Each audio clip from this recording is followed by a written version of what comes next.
A legutóbb, amikor találkoztunk pénteken, igen, csak mérges volt még a Diósgyőr elleni mérkőzést követően. Le tudtak ülni a csapattal, és össze tudtak állítani egy jó csapatot a Plzeň ellen. Igen, olyan edző vagyok, aki gyorsan felejti azért az ilyen frusztrációt, ez az üzlet, ilyen játékosként is ilyen voltam, tudtuk, hogy gyorsan tovább kell lépni, tiszta lapot kell kezdeni, és új nap virrat ránk, elvégeztük a munkánkat, még az egész sokat, azon kevés nap során, amely rendelkezésünkre állt, mindenki motivált, mindenki készen áll. 5-6 nap állt rendelkezésükre, készen áll a csapat arra, hogy legyőzze a Plzenyt. Természetesen ez így is van rendjén. Felpucsoltuk egy kicsit őket. Jó néhány játékos, aki rengeteg hatalmas potenciállal száll játékba. Gruber Alex, a két szélső hátvéd természetesen. Úgyhogy olyan játékosok, akik problémákat okozhatnak az ellenfélnek az egy-egy elleni játékok során is, akik jól le tudják támadni az ellenfelet, úgyhogy mindenképpen számítok erre, mind Gruber, mind Alex részéről. Úgyhogy ez a mérkőzés, amely megmutatja Gruber és Tóth Alex esetében, hogy jó vagy kiváló játékos-e?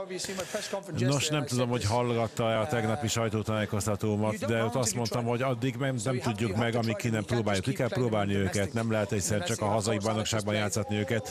Természetesen Alexet már próbára tettük az európai porondon is, de hogyan tud eljutni akkor a következő szintre? Egyszer el kell kezdeni a fejlődést, a javulást, még az elkövetkezően Gruberre ugyanez vonatkozik. Láttuk már, hogy mire képes a hazai bajnokságban. A kiváló játékosok ezt minden mérkőzésen tudják hozni.